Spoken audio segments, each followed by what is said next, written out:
grade already, whether you win a championship or not. This man was a bona fide scrub. He can't play. Dante, motherfucking Dante, bro. This man is a bum. Look, I love Dante as much as the next person, but this man cannot catch a break. Tabata doesn't like him, it's clear. But besides me making fun of Dante, this is a Black Clover review. So technically, I'll get into the Black Clover review, and I'll be making fun of Dante plenty in this video. But once again, if you are new to the channel, make sure to leave a like and subscribe. Hit the bell notification, always stay notified whenever I upload. And remember, I upload Black Clover, My Academia, and Jujutsu Kaisen. I think you guys already know the gist by now. Without further ado, let's get right into this Black Clover review. In the first panel, we see Lux charging into the Spade Castle, and people may be asking, I saw people on Twitter complain that wasn't Lux afraid to go in that castle, saying there's some people that we shouldn't mess with inside that castle. He was mainly talking about the Twin Devils, but they're gone.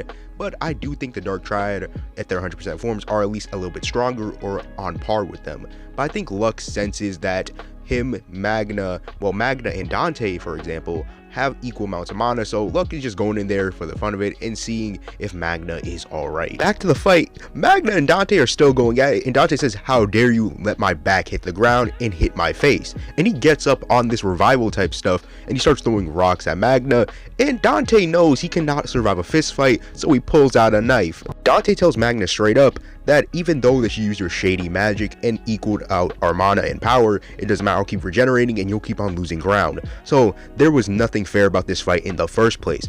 And for the viewers, we might be thinking that, yo, he's kind of right. Magna might be getting packed. And Magna actually agrees with him.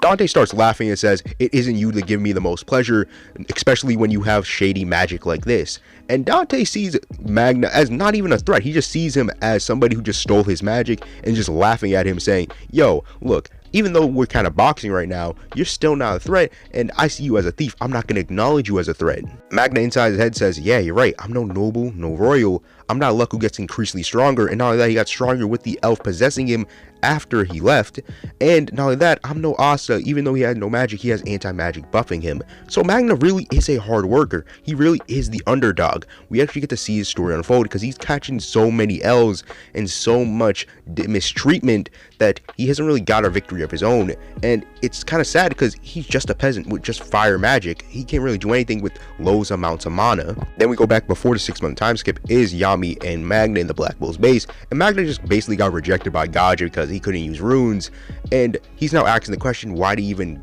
put him in his squad?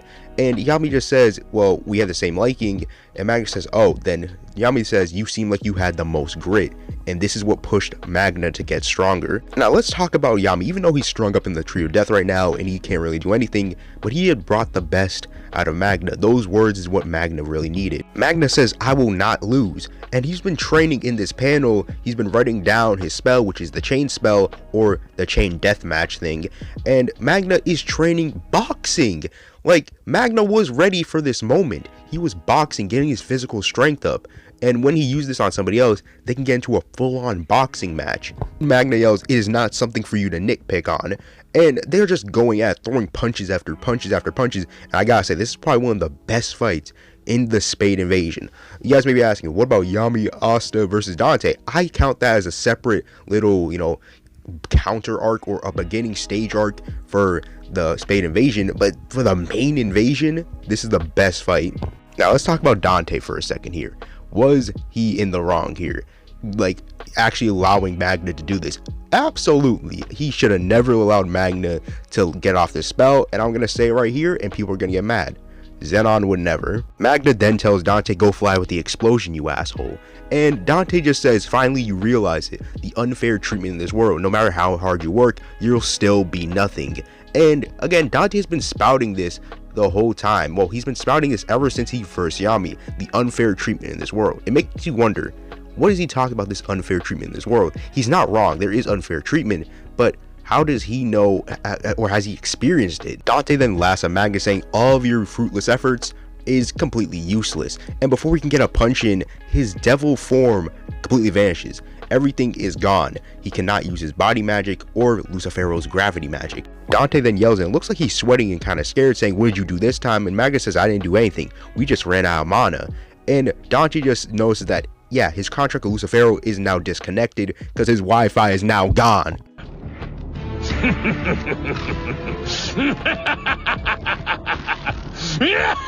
Magna then tells Dante, you never experienced somebody who has equal amounts of magic or losing your magic. So you spent an incredible amount of nonsense mana on your regeneration, and that's how you ran out. And Dante just seems scared at this, because Dante hasn't experienced this type of fear, and it's new malice. Magna says this, you won't be able to use your proper powers. And Dante again seems scared of the fact that he can't use Lucifero, can't use his body magic, can't use gravity.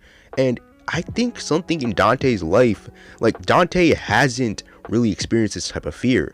Dante without his powers just seems aimless and lost. He seems like somebody who heavily relies on his powers because it makes him who he is. It makes him seem powerful. It makes him on the top. I hope we get a backstory next chapter though. And exactly what Libe said, he's feeling something called fear, because Dante hasn't really experienced this before. It's something called fear. And before Dante can even say anything, Magna gives him a good old uppercut to the chin. Dante then yells, no, I will not be losing to a small fry like you, and they clash in punches. Now give Dante credit, he's actually surviving that punch, well, the uppercut that Magna gave him. But we still have to clown this clown, because he allowed himself to be in this situation. Again, I said it before, Zenon would never, but again, I still support Dante. Magna says, shut up you crazy bastard, and we switch to another scene with Asta and Noct and Luck actually going into the castle where they were fighting, and Magna is standing triumphant over Dante, and Luck and Asta are just sitting there shocked. And I'm pretty sure Noct is there shocked, but we only get to see Asta and Luck's face. Magna then screams at the top of his lungs because he has finally got a victory of his own. He has defeated the big boss of the Dark Triad, and echoes roar of victory. But I don't think this is where Dante is down and out. I think Dante will get back up, and I think we might have a backstory on Dante in next chapter, but that's just me. Also, maybe Lucifero kind of disconnected their link just so Dante could lose, and so we can reconnect it again so Dante could get back up and pack up Magna. But for now,